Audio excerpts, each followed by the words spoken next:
Praise the lord. హల్లెలూయా. ఈరోజు దేవుని వాగ్దానము పరిశుద్ధ గ్రంథము నుండి సామెతల గ్రంథము 10వ అధ్యాయము 17వ వచనం.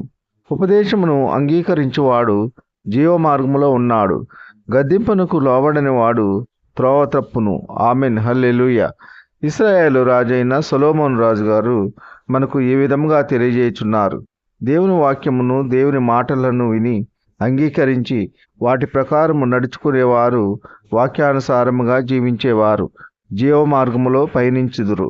జీవము అనేది ప్రశస్తమైనది, ప్రత్యేకమైనది, చలించినది.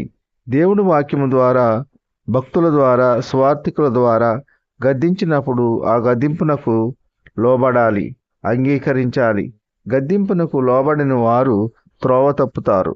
లోకముతో ఏకమై పాపములో మునిగి దేవుని యొక్క దీవెనలను, ఆశీర్వాదములను పొందుకోలేరు. ఈ కొద్ది మాటలు దేవుడు దీవించునుగాక. ఆమెన్.